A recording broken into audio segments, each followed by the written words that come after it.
Fake HOA spray-painted trash on helicopter veterans fired back with legal action.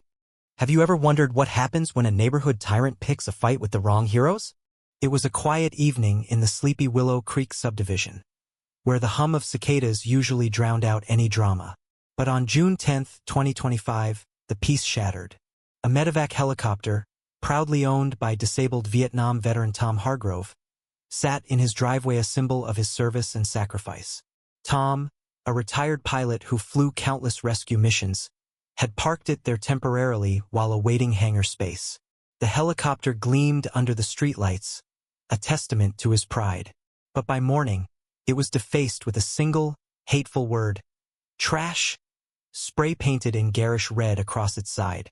The culprit? Karen Mitchell, the self-appointed queen of the Willow Creek HOA, who'd decided Tom's helicopter was an eyesore, violating her iron-fisted community rules.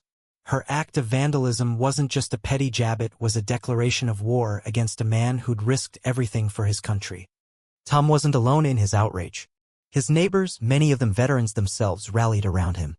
They'd long tolerated Karen's reign of terror, her endless fines for untrimmed hedges, misplaced trash cans, or unapproved mailbox colors. But this was personal. Karen had crossed a line, and the veterans of Willow Creek weren't about to let her slide. What followed was a battle of wills, legal maneuvering, and a shocking twist that exposed Karen's hypocrisy to the entire neighborhood. The truth began to unravel when Tom, still reeling from the vandalism, called a meeting with his fellow veterans. Among them was Sarah Nguyen, a sharp-witted former Army medic who'd moved to Willow Creek to escape the chaos of city life.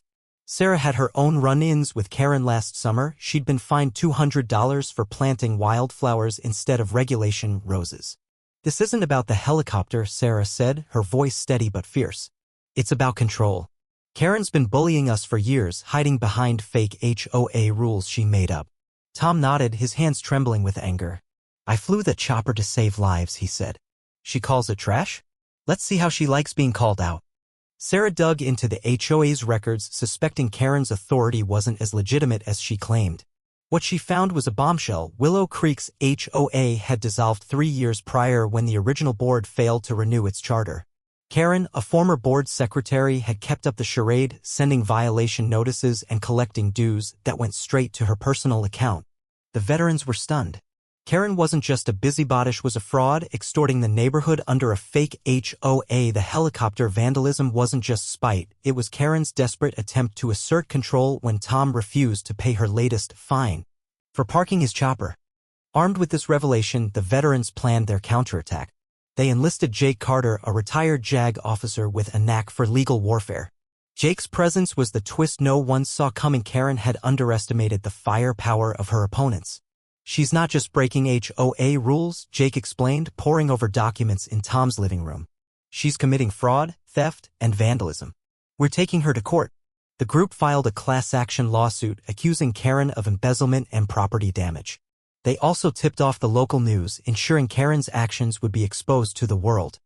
The confrontation came to a head at a community meeting Karen herself had called, expecting to shame Tom into compliance. She stood at the front of the rec center, clutching her clipboard like a shield as neighbors filled the seats. "This helicopter is a blight on our community," she declared, pointing to a photo of Tom's defaced chopper projected on a screen.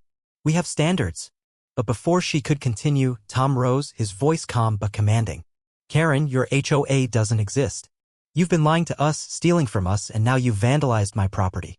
The room gasped as Sarah stepped forward, holding up the dissolved HOA charter for all to see. "You're no president," Sarah said. "You're a thief." Karen's face drained of color. She stammered, trying to deflect, but Jake sealed her fate. He presented security footage from a neighbor's doorbell camera showing Karen sneaking onto Tom's property at 2 a.m., spray can in hand. The crowd erupted in boos. A new voice cut through the chaos. "Mrs. Delaney, the neighborhood's quiet 80-year-old librarian who'd never spoken at a meeting before. I paid Karen $1,500 last year for fence violations," she said, her voice trembling. "I thought I had to or I'd lose my home." Her confession unleashed a flood of stories from others Karen had bullied, each tale fueling the room's anger. Karen's empire crumbled before her eyes. The lawsuit moved forward and the evidence was damning.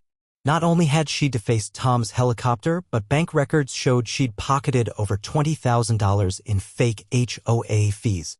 The court didn't hold back. Karen was ordered to pay restitution to every neighbor she'd scammed, plus $50,000 in damages to Tom for the vandalism. Her house, ironically, faced foreclosure when she couldn't cover the legal fees. The woman who'd terrorized Willow Creek was now the neighborhood pariah. Her own standards turned against her. As she packed her bags, neighbors watched, not with pity but with a quiet sense of justice served. Tom's helicopter was restored, its red scars painted over, gleaming once more as a symbol of resilience. The veterans didn't stop there. They formed a new, legitimate neighborhood council led by Sarah with a simple rule: no petty fines, no power trips, just community. They organized barbecues, fixed Mrs. Delaney's fence for free, and even started a fund to help veterans with home repairs. Willow Creek transformed from a place of fear to one of unity, proving that when good people stand together, no bully can tear them apart. In the end, Tom stood in his driveway looking at his chopper, a faint smile on his face. "This wasn't just about me," he said. "It was about showing that you can't break people who've already been through hell." The neighborhood cheered, and for the first time in years, Willow Creek felt like home. What do you think? Did Karen get what she deserved, or should the veterans have handled it differently? Share your thoughts on where the line is between justice and revenge.